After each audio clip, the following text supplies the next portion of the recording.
What's up, everybody? Welcome back to another episode of the MLB First Look podcast, presented as always by RunPureSports.com. I'm your host, as usual, here, DraftCheat, talking Tuesday's 15-game slate. We're talking on Monday night on a short 4 or 5 game slate, depending on which site you played for, or played on, rather. Joined today by Uncle T. What's going on, man? Yeah, great to be back on with you, DC. It's always fun to get on this podcast with you and kind of, again, talk through a slate. And tonight for tomorrow, we've got a big one, right? We've got everyone playing tomorrow. And, I had a pretty good golf sweat over the weekend, had a pretty good baseball sweat on Saturday evening, won some money on Saturday evening. Could have been better, but, didn't get that real bit. I was literally one hit. A lot of times we say, hey, one more bomb, but I literally was in fourth, I think. Yeah. And in the 55 or whatever, the 66, I was in like 18th in the big one. I'm like, one big hit, it could have maybe put me over the top. But, hey, a pretty good night. I think I 4X maybe what I put in, and then golf I really crushed. So, yeah, good couple days for me. But, hey, like we always say, it's nice to win some money, but we go right back at it. Tonight's slate, you and I talked prior to coming on the show. I did a pretty good job of fading Castillo and the Reds in that early game, but boy, I was not able to get Eloy Jimenez in my lineup. So, on to tonight's or tomorrow's slate. Yeah, red hot Eloy Jimenez. Talked a lot about him on the free YouTube show earlier today. Hit 2 home runs on Sunday Night Baseball, which maybe I don't know if it went overlooked by people because, there's only the showdown, right? I think people are maybe kind of checked out on Sunday night, a lot of people with baseball, especially with football coming. Obviously, if you're listening to this podcast, you're not checked out on baseball. But I was just saying, man, this guy, I don't know if you saw that first bomb he hit. Like, man, it was in Target Field where, I've seen over 100 games for sure. I've never seen one really hit there with that trajectory. It's like a line drive off the facade in center field, that's like 30 feet above the center field wall, which is 410 feet anyway. I mean, I don't know. I didn't see what the StatCast distance was, but I got to assume 460 at least, it looked like to me. So he's been incredible. They got Luis Robert back today. So that's what I was saying on the show. I mean, don't fade the Sox right now. They're going off. But what's funny, you avoided the Luis Castillo landmine. Didn't have Eloy. I have Eloy in all my lineups, but also have a lot of Luis Castillo. So maybe you can still min cash. We'll see. A lot of baseball to be played yet, but we should have talked and kind of flip flopped our thought process there. Yeah. Maybe got the Reds the Reds with a Castillo stack. That way they both bust together. Yeah, it's better to be all right or all wrong. Certainly in DFS, and I did see your golf screenshot. It's like.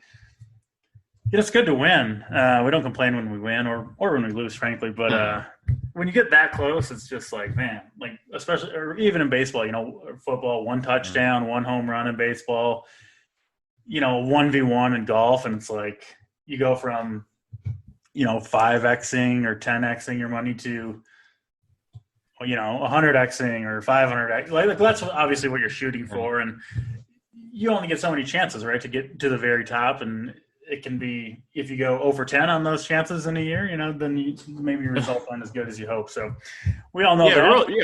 Real quick, DC, to put a cap on that, and then we'll get into the baseball stuff like we always do. But so the most annoying thing, and I knew you don't play a ton of DFS golf, but what's so annoying, I was talking to Big T on Sunday, is, and it might be like that a little bit just from, at the end standpoint when on some of these other sports, but like golf, so there was 4 guys that went in, or 3 guys that went into a playoff, right? So what DK does, it shows them all tied for first, right? So it gives them all points and calculates gives them points like the 30 ahead. Point first place. So, so knowing it's going to go backwards, and I had 2 of the 3 guys in the playoff on my team. So one of them I knew, the only thing I didn't want to happen was the guy I didn't have, Hideki, to win, and that way I lose points on both of my guys. So even though I had the guy that won, I actually ended up losing like $900 or something, after they did the recalculation. So that's the most frustrating is when you're already up there and you got guys and you're going backwards. It's just a matter of how much. So anyway, it was just frustrating. I'm not sure why DK does that. I'd rather him almost do it the other way, but Yeah, that's when you have a real sweat, when it's like you're like plotting out scenarios, right? Where you're like, I don't even want my guy in a playoff here because then I could like Right. go backwards even if he wins, like that type of thing. It's like, you know, when you have a real sweat like in baseball, it's like Yeah. every pitch, every batter, because it's like one swing of the bat, you could go from 13th to first or from first to 13th, you know, just depending on Yeah. whether or not that ground ball gets through the infield or you get that last strikeout from your pitcher or your pitcher holds a win or just, you know, Yeah. anything. So, Yeah, it's funny you mentioned that because that's exactly what I wanted because Harris English, who did not make the playoff, he was in first literally all day Saturday and all day Sunday and just faded down the stretch. yeah. And I had him on that team. So I almost, like you said, I wanted him to just stay in first and have these other guys finish T3 or something like that because then I knew I had the winner. And you know what I mean? From a point standpoint, I knew I wasn't going to go backwards. So that's exactly what I wanted to happen.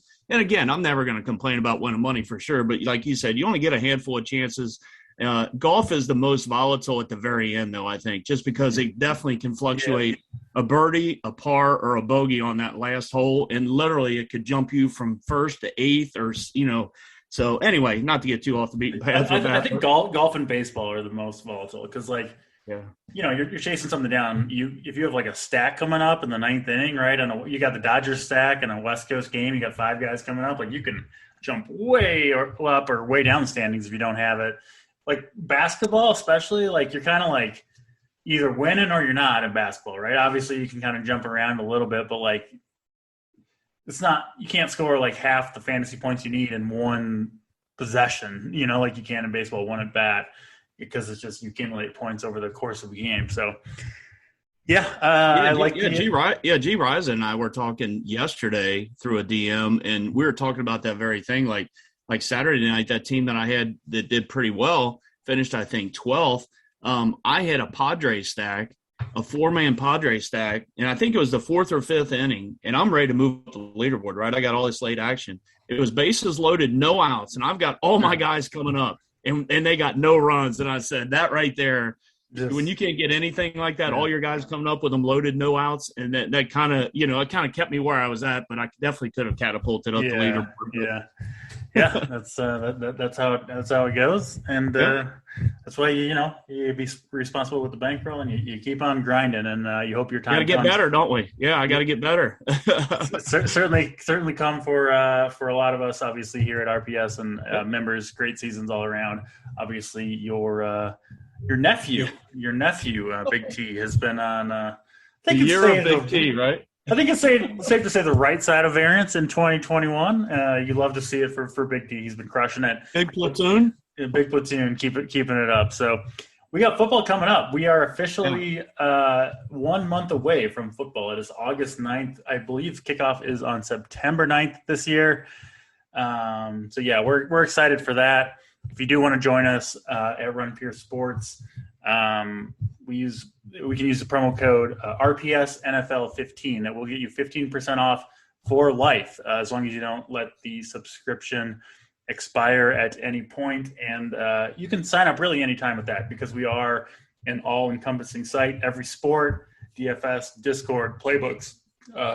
We don't jack up the price. You know, you can lock that in, and you'll get everything. We're constantly adding new tools, new analysts, just getting better and better. And for the same price, and for this, if you use this promo code, you can get 15% off for as long as you stay a member. So with that, let's jump into Tuesday's slate of games. As I mentioned, 15 games on the slate, and kind of an interesting slate, I think. You do have quite a few big names on the slate at pitcher, which is where we'll start. We'll go position by position through the slate. But some pitchers, that have been up and down and all around and all that stuff. So let's start off with, as we always do, the highest priced pitcher on the slate. That's Max Scherzer, obviously traded from the Nationals to the Dodgers. Had a pretty spectacular debut against the Houston Astros at home. I don't know if you got a chance to see that game, but he looked like Max Scherzer. Went 7 innings, threw 109 pitches, 10 strikeouts, gave up 2 earned runs. Got the win in that game. It was a playoff atmosphere out in Los Angeles. And listen, I said it before the game. I'll say it again now. I think Max Scherzer is going to have a run here for the Dodgers, where he's going to. I mean, they're still in second place, right? I think they're still behind the Giants. they need Max Scherzer. Clayton Kershaw, I don't know if he's going to come back this year. They're saying hopefully sometime in September, but it doesn't leave a lot of, one setback and he could be done. So they need Max Scherzer, and Max Scherzer, as much as anybody, right? He's up to the challenge. So listen, he knows these Philadelphia Phillies pitching for the Nationals all these years, back to the East Coast for Max.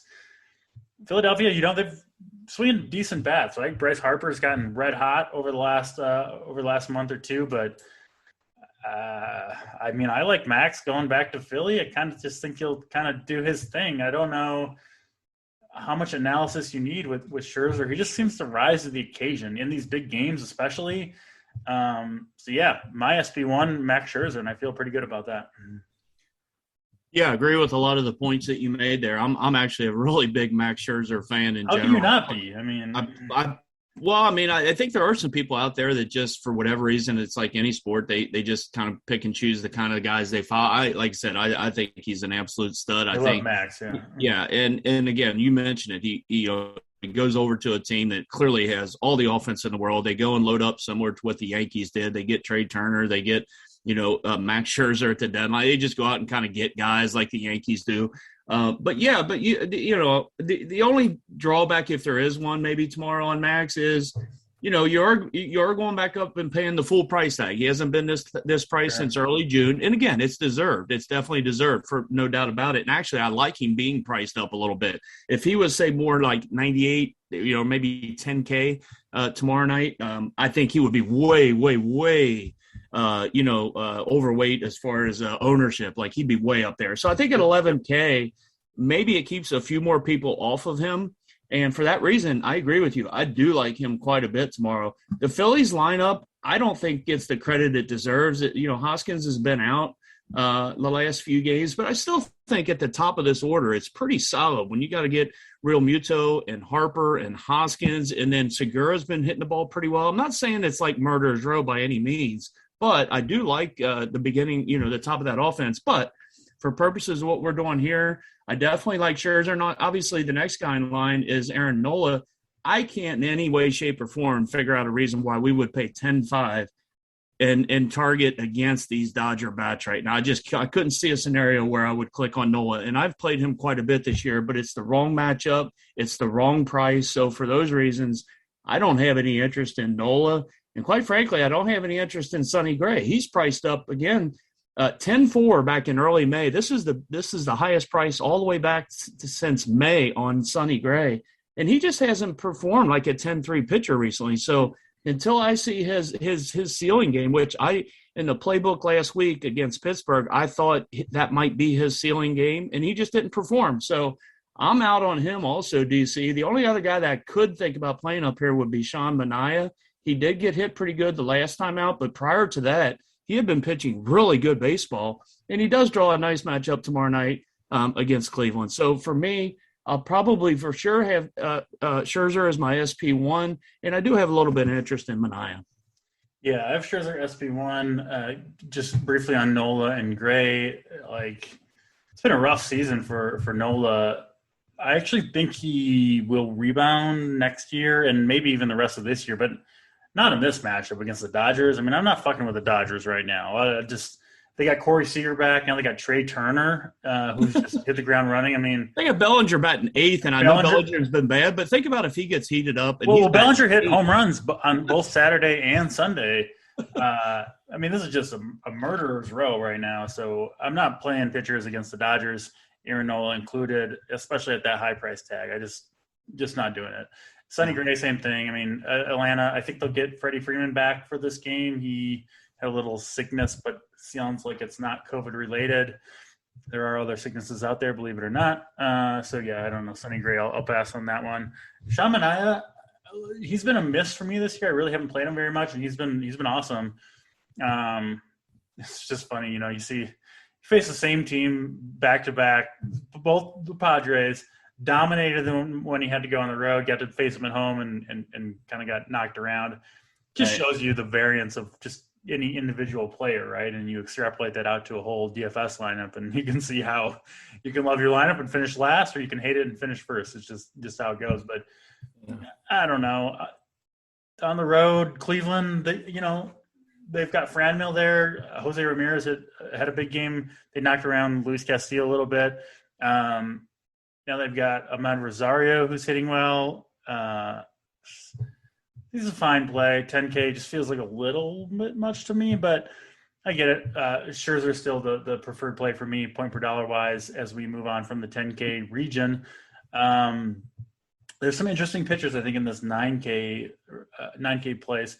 Alex Wood, it's been a little bit of a struggle for him recently. 2 pretty bad starts in a row. Not horrible, right? Like any start that you like get positive points isn't horrible, I think is safe to say. Just not what you want, of course. But he does get Arizona again. I know they beat him up a little bit last time, but I still have some faith in Alex Wood, especially at home here against, again, they got to him last time, but this isn't an Arizona team that I think is going to do damage most nights. So Alex Wood at 9,800, that's a high price tag for him, but I do like him a little bit. And then I'm still on my guy, Logan Gilbert. Again, another guy that's coming off 2 okay starts against Tampa Bay and Texas. Back at home here, again, against Texas, who obviously traded by far their best hitter, Joey Gallo. I want to attack Texas with pitchers right now, frankly. It's not always going to work, but Gilbert, he's still going strong. His velocity hasn't declined. He's still throwing 96, 97. I've talked about him and his release extension. He actually releases the ball closer to home plate than any other starter in the big leagues. He's like 6'6", and he gets all the way out there, throws hard. I think Gilbert is an ace in the making. I know he hasn't necessarily looked like it these last 2 starts, but I do think Gilbert will finish this year strong for the Seattle Mariners, who still do have an inkling of a playoff run. It's unlikely for them at this point, but still a few games over 500. They're still playing hard. So I like Gilbert a lot. So far among the 6 pitchers we've talked about, it would be Scherzer and Gilbert for me.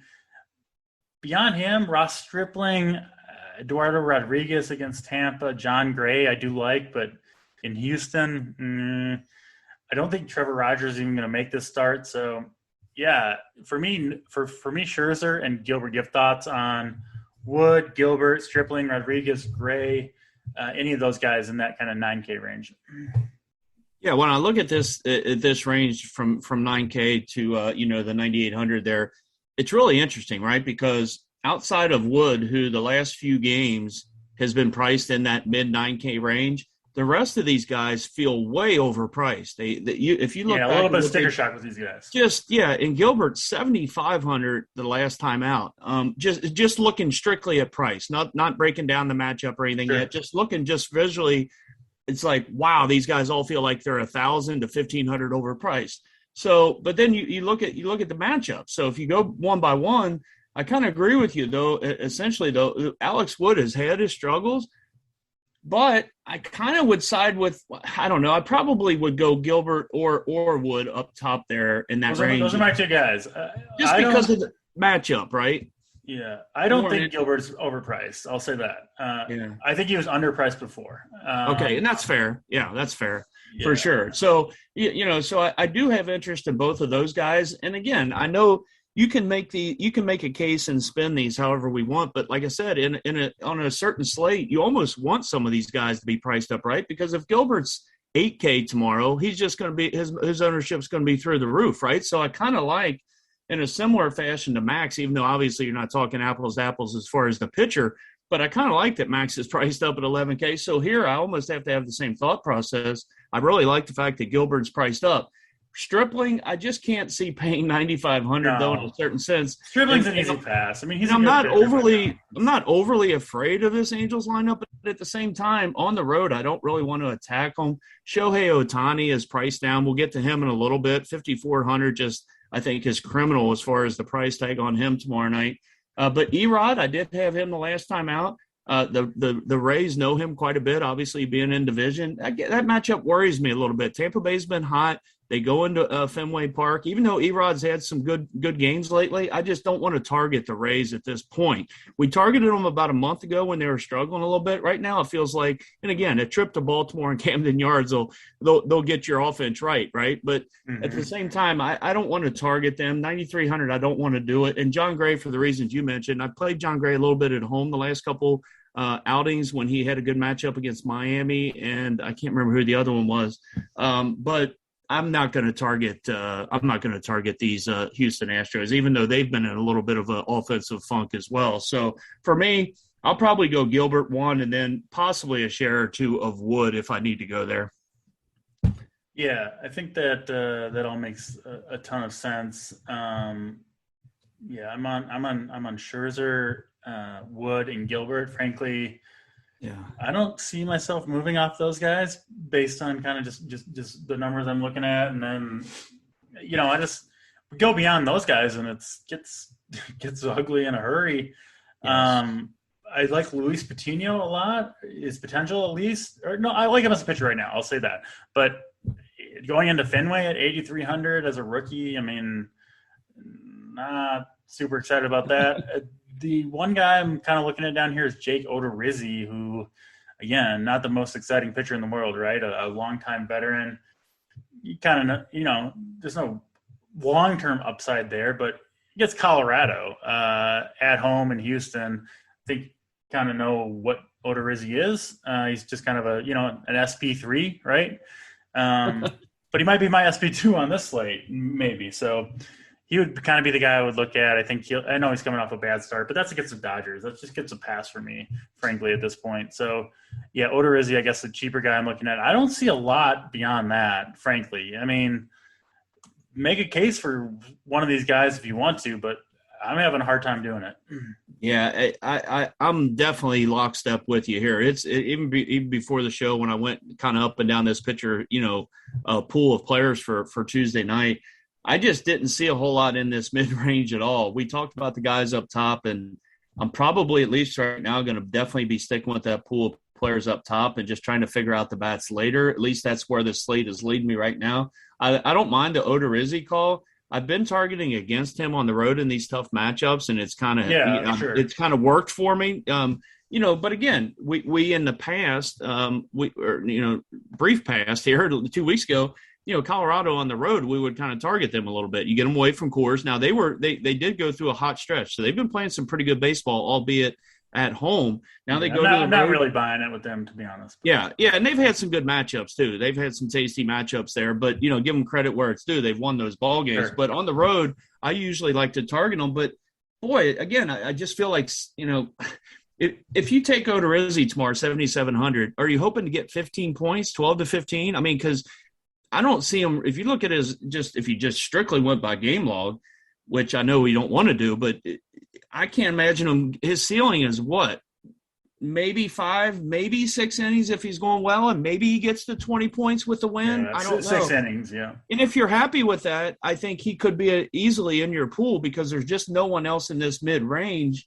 If you go down under 7K, and I don't like this at all. I actually went against him last week, and I took the L. Most of the guys on RPS in the show took this Dustin Lynch guy, or Daniel Lynch, and he came through in that matchup against the White Sox. Tomorrow, if he gets this Yankees lineup that they got tonight, maybe we can go to him just because of the price, but I definitely don't want to seek out playing against the Yankees unless I have to. What do you think about Lynch as a possibility to throw in the pool?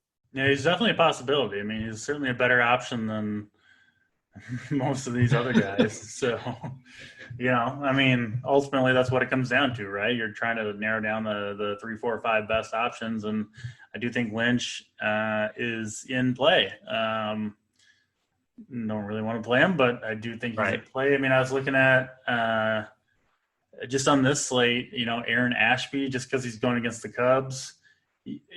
High prospect pedigree. He got killed his first start. So you look at the DraftKings, he's made one appearance, I think, as a big leaguer.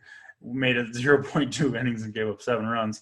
Also against the Cubs. So I don't love it, but he's 4,400. But then, you do the digging on him, and he's been pitching in the minor leagues, and he hasn't even been going deep into those starts. His pitch counts in his last 4 outings, 22, 67, 42, and 60.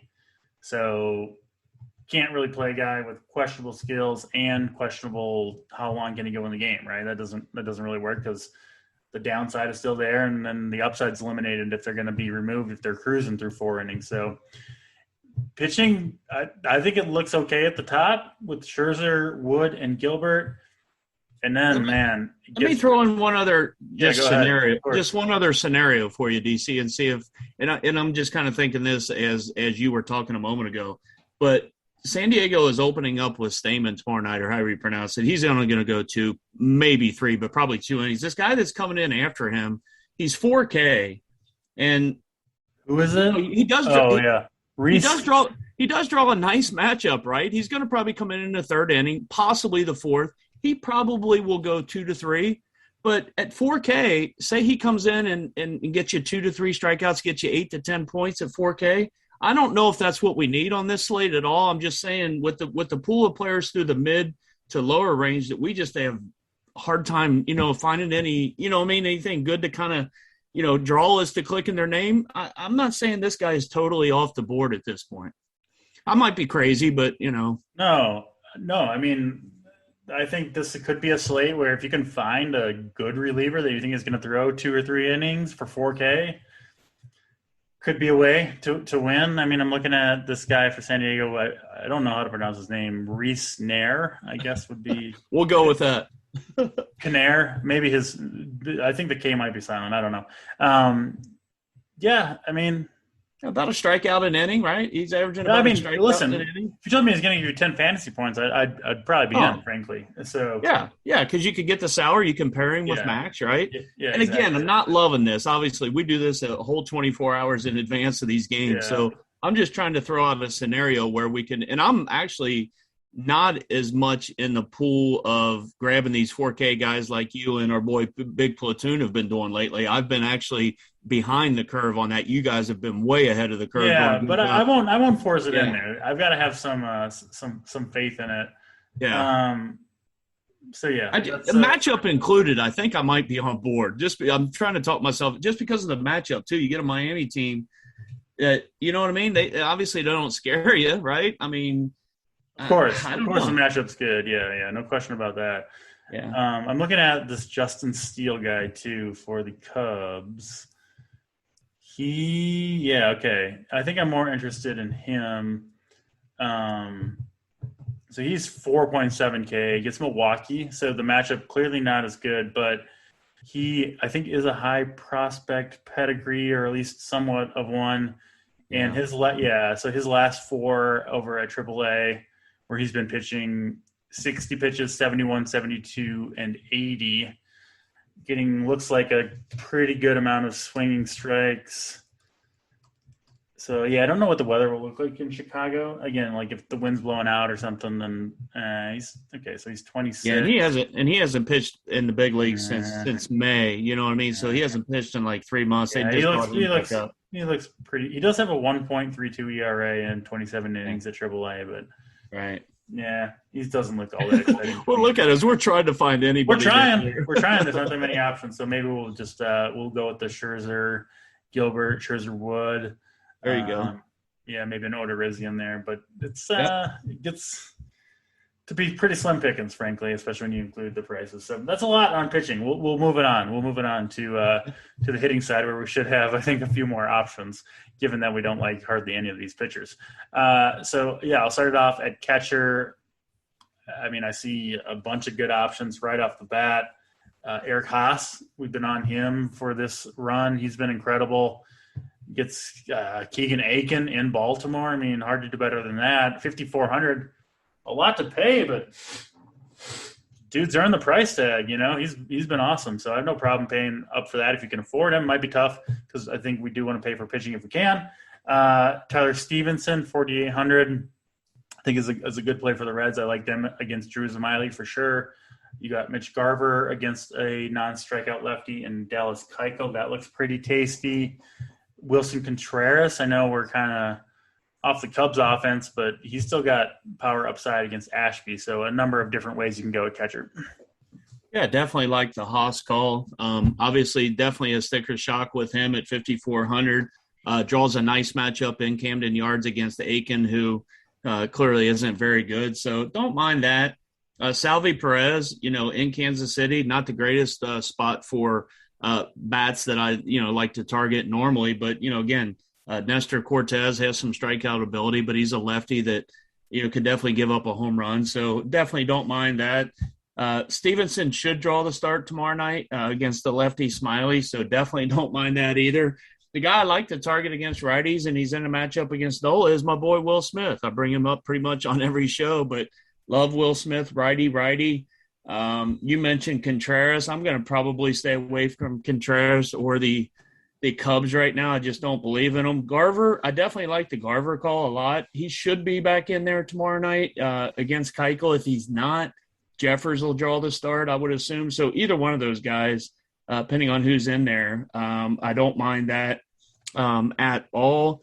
Another guy down here at 3,800. I know he got a lot of the offensive stats the last 2 weeks at home, but this Elias Diaz for the Rockies, he's only 3,800. He's been pretty good, again, albeit at Coors Field, but 3.8K, I don't necessarily mind that. I know we liked Odorizzi a little bit, but don't mind him. Mike Zunino in that matchup. I told you I didn't necessarily like Erod. I'm not going to pick on these Rays. And Zunino, the only drawback with him is he hits at the bottom of the lineup, right? He'll hit 8th or 9th, but he does turn that lineup over if he does get on base, and he's definitely got pop. 3.7K is very cheap for Zunino. And one of my favorite plays tomorrow night, and you're going to see this a lot as we go through these positions, DC.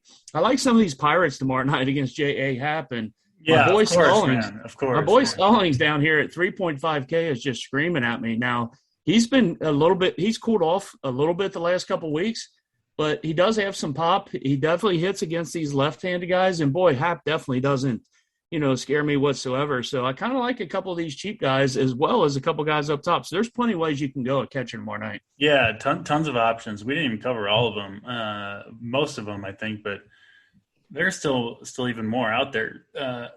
Diaz, I'll have to dig into him. I didn't really benefit from that Coors Series, Coors Field outbreak.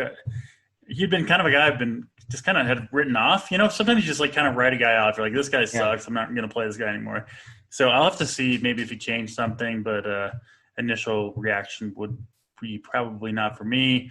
But yeah, Pirates, Stallings, I'll play any right-handed batter, frankly, against J. Happ, Stallings included, especially at a catcher position. That's pretty weak anyway. So tons of options there. I think we're going to be saying that for most of these positions as we go along here. We'll jump over to the first base position. Joey Votto, I know it's against a lefty. He's still scorching the ball. Even his outs are just like, he's just so locked in. Lefty, righty, it doesn't matter. So Joey Votto, 6,100. I don't know if I'm going to pay that necessarily, but if you want to, please do. But, man, a ton of good ways to go here. I'll just highlight a few of the guys that I think are amazing plays. Ohtani cooled off a little bit. Yeah, against Stripling, I have no problem with that. 5,400, obviously that's a discount for him. I don't know what Vladimir Guerrero did to get his price down to 5,300 against a mediocre lefty, but take advantage. And then Matt Olson against Tristan McKenzie, 5,200. Olsen I think like a under the radar season, a monster season from Matt Olson. Maybe because he's out on the West Coast, right? Oakland, I would say one of the lower kind of profile teams, I guess. I think it's fair to say with him. But man, he has been awesome. Paul Goldschmidt against Steven Brault. That against the lefty, you love that. So, that's just the top end guys. You can go down and find plenty of great plays for cheaper. So I'll leave those to you. Kind of in the mid range. Who are you looking at? Yeah, just to quickly highlight a couple that you mentioned, because Ohtani, Vladdy, and Olsen were the top three of my above 5K guys that I'm, kind of have on my initial radar. And as we go through these positions, it feels like, and I'm sure you're going to agree because you look at this every day like I do, some of the prices on these Blue Jays tomorrow night, it's almost as if they're pitching against or hitting against, a top-ranked pitcher like Suarez is nothing that I'm afraid of out in LA. And when we go through these, it's like sticker shock the other way. It feels like you're getting a bargain on a lot of these Blue Jays. So anytime you can stack the Blue Jays with good pitchers, it's like, okay. Yeah. And I've been actually off of them the last couple of weeks when they haven't really been crushing. So I kind of got, been hitting them, pretty good the other way. And now looking at these prices, I might have to hop back on board tomorrow night. But yeah, those three that you mentioned, going down into the mid 4K, Eduardo Escobar at 4,800 feels like he's $500-600 cheaper than we're used to seeing him. Brandon Belt, I think 4 homers his last 3 games, if I'm not mistaken. Yeah, he came back from the IL and just started raking. Yep, I liked him too. Draws a decent matchup against Zach Gallen. Gallen's got some strikeout potential for sure, but 4.5K, I think that's pretty good. And again, we mentioned Bellinger earlier, 4,400 against Nola. Probably batting 7th or 8th if he's gonna have no ownership. No ownership. Yeah, and maybe he figured it out. Yeah. Well, I think the Dodgers in general. So you take Saturday, just to go back real quick. So if you go back, I was over watching the MMA fights at Big T Saturday night, and I stacked the Dodgers, and in the late game. And I'm trying to look at the lineup, and I think 4.3K was the cheapest guy from 1 through 8. 4 points. So it's going to be harder than hell for us to stack this team going forward, because you're just not going to be able to. You're going to have to spend down at both pitcher spots to be able to get a full Dodger stack. So, but not to get off on that, but you know what I mean. Like it's going to be hard to do. Yeah, no, I get what you're saying. They're all expensive. Yeah. Yeah, and then going down a little bit, I just think for the price, he's been kind of bad. But Pete Alonso 4.2K feels extremely cheap at home against Espino. The reason I kind of don't like Alonso is, he's with this Mets team that I just don't like stacking. They just haven't gotten it done recently, and I don't like, unless you're doing it as a one-off, I really don't like that. But he is cheap. I never stack the Mets. Yeah. They never score any runs. Yeah. But it just feels like it's cheap. Yeah. If you wanted a one-off, for sure. I could definitely see it. Yeah. Going down a little bit, obviously with Rizzo out, Luke Voigt's going to draw most of the starts at first base until Rizzo comes back. 3,700 against Lynch. You get the lefty-righty matchup there. I don't mind Luke Voigt that's got some pop. My boy Miguel Sano, only 3,400 against Keuchel. I think he homered last night, if I'm not mistaken, Sano. I don't mind that. And I got 2 cheapies. I got 2 real cheapies down here. Jesus Aguilar, 3,200 against San Diego, and Stamen will obviously be getting the start. And then one real cheap guy, Gurriel, for the Blue Jays. Only 3K. Yeah, and he'll be batting 7th or 8th. Ridiculous in that lineup. Yeah, it just feels like that's criminal. 3K, he does have some power. He's not, some stud or anything, but if you get 8, 10, 12 points or you get a bomb out of him in that 8th spot for 3K, I'll take that every night. So that's all I got at first base. Yeah, I think that pretty much covers it. We'll jump over to second base next. This is funny. The 3 highest priced second basemen on a 15-game slate are all Dodgers. Max Muncy, Trey Turner, Max Muncy, Mookie Betts, the 3 highest priced second basemen, all on the same team, and they're going up against a pretty damn good pitcher. I know the results haven't been that great this year, but Reynolds is a pretty damn good pitcher. So that's just a funny anecdote. Frankly, I think all 3 guys are pretty good plays. Nola allows a lot of stolen bases, so that would benefit, obviously, Trey Turner.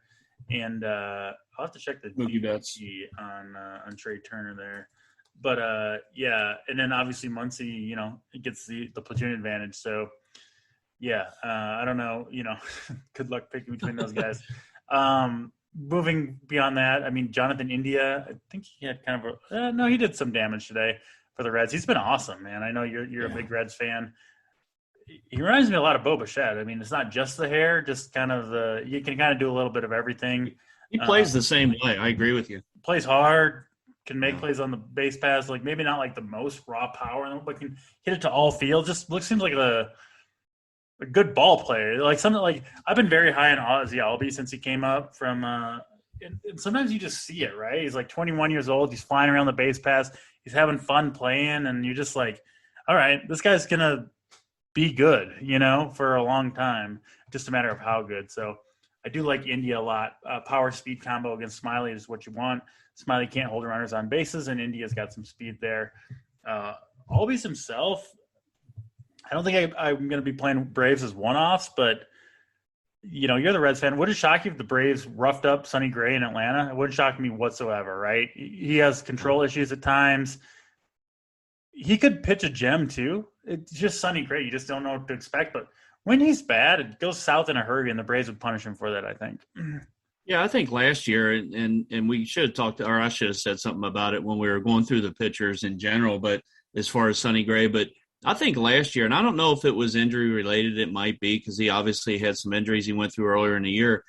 Last year, you knew exactly what you're getting from him last year. I mean, he was one of the more consistent pitchers in the National League last year. And this year, to your point a moment ago, he's the complete opposite.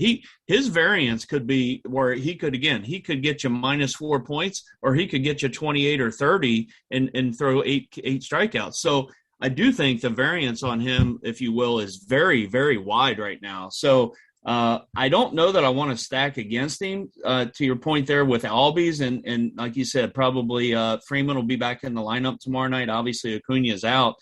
It might be a stay away spot for me for the Braves. I'm not real high on them tomorrow. I don't want to maybe target Gray from a DFS standpoint, but I don't want to maybe target these Atlanta bats either. So, yeah. But to go back up to the Dodgers second base spots, I guess the only good part is if you're trying to figure out a way to stack them, DK has given us the luxury of you can play all three of them if you want. Yeah, they're all three. You might run out of salary, but you can. Exactly. So you don't have like 3 second basemen, and that's the only position they are. So you do have that ability, but I don't think I'm going to go there. Jonathan India is my top guy as far as paying up tomorrow night. India, he's a guy that, again, I've been watching and kind of following his progress through the minors, and we've been hearing about him for 3 years or so. And this kid he is just a stud. You mentioned it perfectly. We're happy to have him. The kid plays the game hard. When he makes outs, he makes hard outs. Like, he just plays the game the right way. He's just a player. I mean, Big T is the term hooper for basketball. I don't know what the equivalent term is for baseball necessarily. Gamer, maybe. Yeah. And if you just see the way they play, he's going to produce. He's just going to produce. You know. Yeah, and we can say this about a lot of guys that are pretty good, young, talented guys. You say, oh, well, yeah, the guys like playing with him, and he's a fun guy. Yeah, you can say that about a lot of guys, but you can also say it the opposite way and say some of these guys that are up and comers, maybe they aren't as fun to play with. Maybe they are more alphas. You know what I mean? And India is nothing like that. He's great in interviews, and just like him as far as a baseball player. Tomorrow night, 5,100 against Smiley. I definitely like that. After that, my boy Marcus Simeon, 4.4K. When's the last time we've seen Simeon $4,400? It's just a ridiculous price, frankly. Right. It's just a misprice in my opinion. And then another guy right behind him, Whit Merrifield. He hasn't been great. He's not on a team that we like to stack because they just quite frankly haven't gotten it done the last 4, 5, 6 weeks. But 3,800 for Whit Merrifield, it seems like it's just criminal cheap to me. So Jed Lowry, 3,600 in a matchup on the road where they're going to get the 9th inning at bat in Cleveland against Mckenzie. I don't mind him at 3,600. Let me give you 2 more. Your boy that you like, Colton Wong. I know it's a lefty-lefty matchup with Steele, but I don't think Steele is going to be in that game very long. $3,500 for Colton Wong. He'll probably be leading off. If he draws a start, if he gets a night off, obviously we're not going to take him. And then Jorge Polanco, I don't understand what DK is doing with him these last few years. Red hot, but his price has not been red hot. 3,400 again tomorrow night, and a pretty good matchup against Keuchel. So I think that's a misprice. So I like me some Jorge Polanco. Yeah, a lot of good options. You hit on a lot of them. I was going to mention Polanco as well. I'll throw in Tommy Edman, 3,200. He's been leading off against lefties. I think he'll be leading off against Stephen Brault. I mean, not the most exciting player, but that's a nice discount there. Probably he's had a rough year, to be honest. Yeah, he had a pretty good year last year. He's been kind of disappointing as far as overall. A lot of steals, but I mean, probably going to get 5 at bats, frankly, against Pittsburgh, and for 3,200, you can't go too wrong there. And then speaking of gamers, I'll throw in Abraham Toro into the mix. Mariners acquisition hasn't had the kind of explosive game over the last 6 or 7 days, but I think it's coming for him. He looks awesome at the plate for me, switch hitter. And I think he's going to be the everyday leadoff hitter for the Mariners going forward. The reason for that is he's kind of earned the role, right? Kind of like a Jonathan India a little bit, where it's just like, yeah, this guy – we don't need to worry about who's hitting first every day. It's just going to be Abraham Toro. So I think you'll see him atop the lineup. I think he's going to have a big finish to the year for the Mariners, and he gets Colby Allard. So good matchup there. Let's go to third base next. I mean, these positions are all frankly pretty loaded. I actually think this might be my least favorite that we've talked about so far. Not that there aren't obviously plenty of options. I'm interested to see how Patino does for the Rays in Boston, but Rafael Devers has got to be near the top of anyone's list. You've got Arenado. I don't love it in Pittsburgh. Tough park for righties. So yeah, I guess this position looks at least relative to others not that great. I'll throw in Cabrine Hayes. Disappointing sophomore campaign for him for the Pirates. He did hit a home run yesterday, though, or I guess on Sunday when you're listening to this on Tuesday morning. He gets J Happ, right? That's the guy we want to target against. 4K for Hayes. I imagine he'll be hitting first or second in the lineup, so he could be a way you could go here. Yeah, definitely. Up top, Rafael Devers is a guy I like to play, gets the splits advantage. I do like you said, Patino a little bit, 5,900 if you can afford him. I do have him as my top, overall play as far as not including price, just overall play. Machado obviously is a nice play. I don't think I can get there tomorrow night. Yeah. I do like Nolan Arenado. I'm maybe a little bit higher on him than you are. He's coming off that series in St. Louis where we like to not play bats, right? I know I played the bats a little bit as many stacks in those last two series there. Saturday night, I remember, again, over Big T's watching the fights. We had the baseball on. He hit a home run that I don't know that's still it's still going. I mean, Arenado can hit the ball out of any ballpark. I don't care as much for the park like you said, but Arenado against Steven Brault, 5.4K. I do like him quite a bit tomorrow night. Yohan Moncada, 4.9K. Don't mind him. Another guy you and I have been on quite a bit, and he's been just either a home run or bust, has been Eugenio Suarez, 4.3K.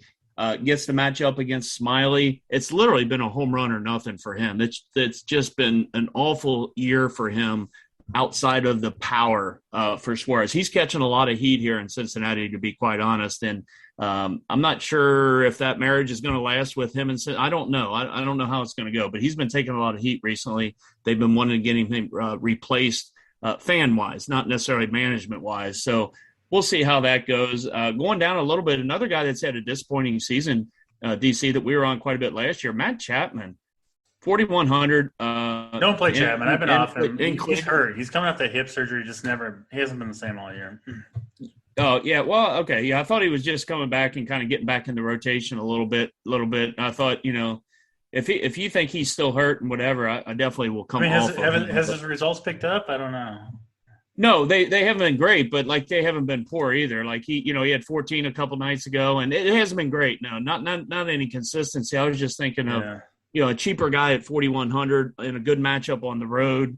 Maybe I'll come off of him. Cabrine Hayes is one of my favorite plays. 4K. He, like you said, he struggled a little bit, but he gets J.A. Happ, so that's enough to kind of maybe get him right. Yes. Do you know anything about Josh Donaldson? Is he expected to be back? I thought he was going to be back a couple games ago, and he hasn't been back. If he draws the start against the lefty Keuchel, sure. I like that. I think Donaldson my guess would be he's not going to play a ton down the stretch for the Twins. Twins totally out of it. Obviously, they traded Barrios, Nelson Cruz.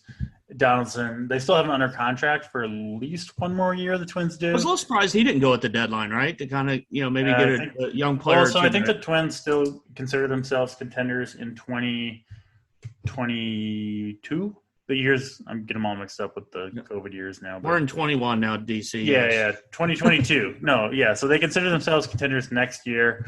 So I think they kind of wanted to keep Donaldson around. We'll see. I think he might have been a hard contract to trade. They're paying him quite a bit as well. But in any case, I wouldn't expect him to be in there, and I'd be, frankly, a little bit hesitant to play him even if he is.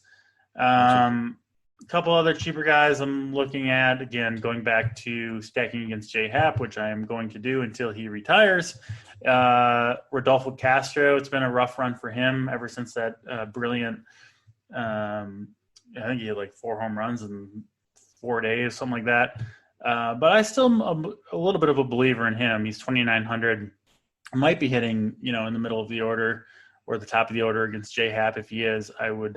He's got a little pop too, right? He does for sure. Pop speed. I mean, yeah, he hasn't been great in these last few games, but he's only been up for 15 games and he's got 5 home runs. It's okay, have a little patience there. So if he's in the lineup, I do like him quite a bit. I would expect him to be in the lineup, frankly. So yeah, that's third base. I guess compared to the other positions, not the best, but still pretty strong. And that's going to be the case usually on a 15-gamer, especially with the lack of pitching that we have. Let's go over to the shortstop position. I'll throw it to you first. What do you see here? Yeah, this one, you might have a different take. I don't care a ton for this position tomorrow night. Obviously, you can pay up for these guys. Timmy Anderson, Trey Turner, Story, Bogarts. Even Adames is a little bit sticker shock all the way up to 5.4K. I wouldn't talk you off any of those guys. Like we always talk about when we go through these positions. These guys up top, they're priced up there. They're going to be good plays most nights. But for me, I don't think I'm going to go up there at all. The first guy kind of catches my eye, and again, it's not a real good position for me, is Brandon Crawford, 4.7K against Zach Gallen. He's probably my top guy right now.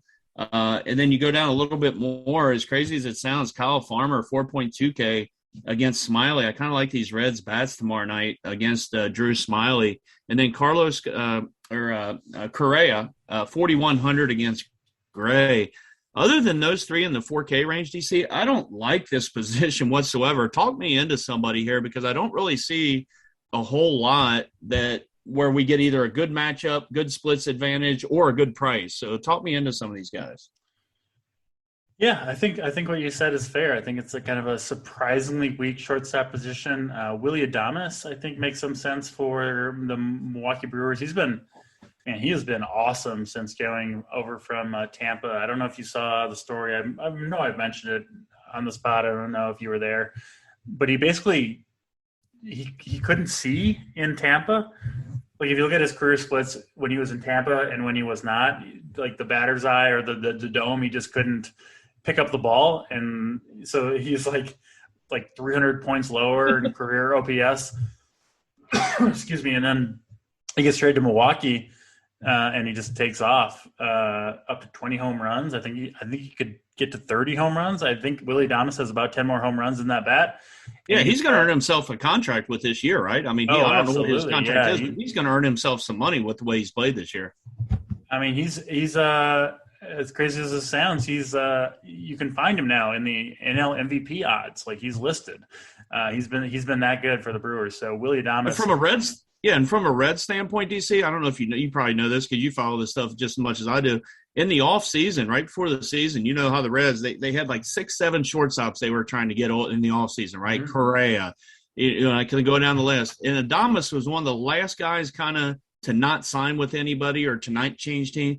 And there was a report here that we were close to figuring out a deal with him, and I'm thinking, man.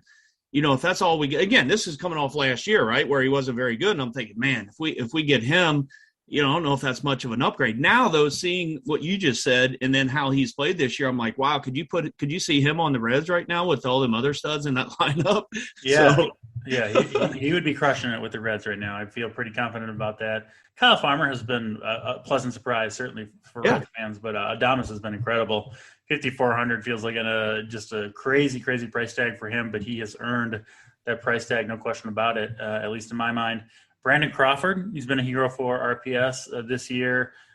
I mean, he just continues to get it done, night after night. I know it's in San Francisco. Zach Gallen can be an okay pitcher at times, but good pitcher when he's on. Zach Gallen, I don't want to undersell him, but I do like Crawford a little bit there. Looking for cheaper guys, like you said, I don't see a ton. Yeah, kind of weird. Third base, shortstop, not as strong as the other positions, right? Right. Yeah, definitely. I didn't have a whole lot at shortstop at all. And honestly, as you go down through to even try to find a punt or somebody down that low 3K range, just maybe we'll find something when these lineups come out tomorrow. Maybe we'll get somebody in there. There definitely will be on a 15-game slate at this time of the year. There'll be some good guys that emerge. We'll be on top of it over on Run for Your Sports and the Discord and all that. Let's jump over to the outfield then. We'll wrap it up there. We've talked about a couple of these guys already. Ohtani, obviously, you can play at first base or outfield. I mean, the Yankees guys, listen, I do like Daniel Lynch to some extent, but I'm still pretty interested in both Aaron Judge and Giancarlo Stanton against the lefty there. I don't think he'll play Bryce Harper, but if I was fading Max Scherzer, I might, because man, Harper has been red hot, and I believe I can double check here. I believe he's got at least a few dongs off of Scherzer in his day. Yeah, he's performed well against Max Scherzer. 1,300 OPS over the course of their encounters. Actually, fewer encounters than I would have thought. Anyway, Harper, I think a fun contrarian play if you're off of Scherzer. Juan Soto, I do expect to be back. He missed the weekend series it seems like a very minor knee injury, obviously Washington in tank mode, but I do like him against Carrasco. I think he pinch hit both Saturday and Sunday, and then they had today off. So I bet he'll be in there. Maybe you'll get him at low ownership. I guess those are kind of the top guys for me. Nelson Cruz, 4,800 against the lefty. I mean, I don't need to tell anyone Nelson Cruz against the lefty is a good way to go. I'll throw it to you. Your favorite outfielders here. Yeah, a couple, like you said, we could list 30 every time on this podcast, especially on a 15-game slate. But, mine will start up with, when you look at up the upper 5K range and even down, Shohei Ohtani, if I don't play him at first base, 5,400. I know he's kind of tailed off just a little bit, but again, he'll be back to it soon. Yeah, I mean, 5,400 just feels like it's just really cheap for that matchup, and I really kind of like that whole game, to be honest with you. I've already talked about some of these Blue Jays, and while we're talking about the Blue Jays, I'll jump down to George Springer, 4,600. You got Teoscar Hernandez, 3,900, and Grichuk, 3,400. So all those guys, in my opinion, are underpriced by $300-$500 each. So I do like all of those guys in the outfield for the Blue Jays. Just depends on how you would want to stack that team. But going down a little bit, so again, them guys over 5K, I'm not going to really mention any of them other than Ohtani because they're all good plays if you want. Cedric Mullins is a guy at 4.8K at home, draws a decent matchup against Mize and that Detroit bullpen.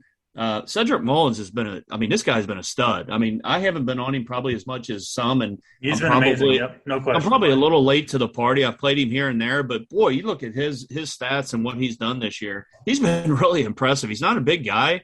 He's kind of a smaller dude, but he gets it done. So I kind of like him in that matchup. You mentioned Nelly Cruz. Nothing to really say much about that. Nick Castellanos, 4.4K against Drew Smiley. Like that. I'll just mention a couple other ones as we go down. Like I said, we can list everybody. Let me interrupt you briefly. Castellanos came back from what was kind of a weird wrist injury where they're saying he had a fractured wrist, but he's only out. Who is this? Castellanos. Oh, Castellanos, yeah. But he seems fine. Yeah. I don't know if you have read anything or heard anything. He's completely healthy. Yeah, he's completely healthy. Yep. A full go. That's what I assumed, but just wanted to double check. And they held him out. Again, I don't know if this really got out. And again, I'm all over the papers and the news as far as here. Yeah. He could have come back the series before he came back. Okay. They just wanted to make 100% sure, knowing that, that one series here, to maybe not re-injured or whatever. They gave him 3 extra days, I think, is what I was kind of gathering here with the media. It's exactly what I wanted to know. Yep. Yeah, just to make sure. Now, again, could something flare up? Absolutely. But I think they need to take precaution because I thought he'd be back to the series before he was. But at any rate, I like him a lot. Brian Reynolds at $4,000 against, again, our boy J.A. Happ. Love Brian Reynolds in that matchup. 3.8K Avisail Garcia in that matchup in Wrigley. Again, we don't know what the weather is going to be, but 3.8K Garcia mashes lefties, so I like that quite a bit. And then the 2 Atlanta guys, if you're not on the Sonny Gray wagon tomorrow night and you wanted to play a couple of cheap bats, you've got Jock Peterson that should be in the lineup tomorrow night. And then he'll lead off, I guess. Yeah. Yeah, and Jorge Soler that clearly a change of scenery, getting out of that big ballpark in Kansas City, and you go down to Atlanta where it's been hot and muggy. And, boy, he's really been good as far as – I think the ballpark has a lot to do with it. I think going to a contender has a lot to do with it. And it's just who among us hasn't been there where you're at your job and you're just kind of going through the motions sometimes and you need a little kick in the ass, right, to get going. And clearly that's what's happened with Jorge Soler.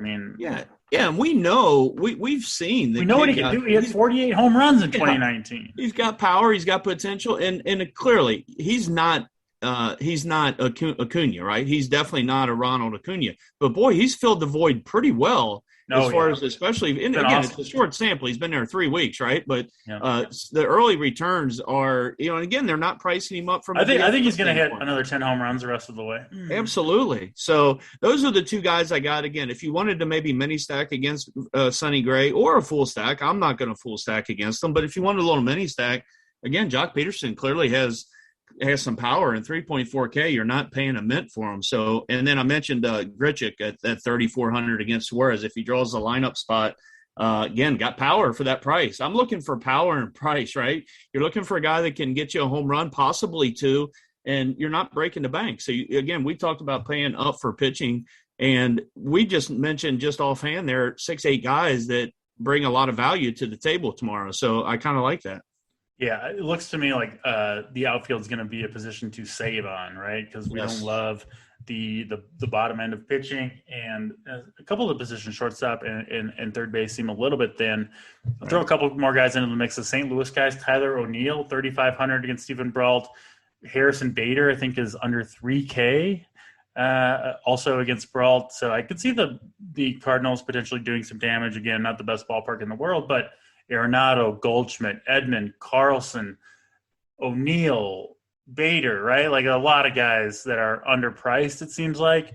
And I don't know. I still like the matchup against Brault. I know he's had some good starts over the last couple of years, but not a guy I'm avoiding whatsoever. Yeah, another guy down here at 3K DC. Have you? And again, I haven't been kind of following because I haven't been on the Rangers recently at all. And I know we like Gilbert, but Adolis Garcia is only 3K. Like, again, I'm not going to clearly stack against Gilbert, but boy, that feels like real mint price for a guy that's got 24 home runs. Yeah, he's been struggling, but I have no problem with that. I mean, a ton of options at outfield, and I would reiterate, if you need savings, I think this is probably the position to do it in. Although we'll see cheap, reasonable plays emerge. Probably at every position on a 15-game slate. In August, it's only going to get crazier. We're going to get more and more guys called up. We're going to get worse and worse pitchers going, and baseball should be fun. These last, what do we have? I mean, 53 days of baseball. Like feels like the season's gone by fast. Again, it does every day. Especially after the truncated 2020 season. Baseball is my favorite sport. So I'm going to be sad to see it go, but I'm looking forward to these next couple months, the playoffs, and of course we got football coming around the corner. NBA starts back up.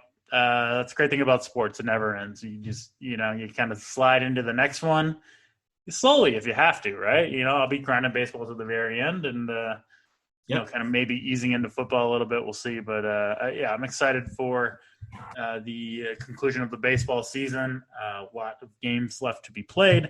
And, of course, football coming up. And we'll be having tons of football content over the next month. And, of course, once the season kicks off, we'll be really kicking it into high gear. If you want to join us, promo code RPSNFL15 for 15% off a life monthly payment. You don't have to pay for life off the bat, but as long as you're a member, you'll get 15% off your monthly payment. So that'll do it for us. This podcast, of course, will be back same time, same place tomorrow. Thanks to Uncle T for joining. Thanks to you guys for listening. He is Uncle T. I'm DC, and we'll check you next time.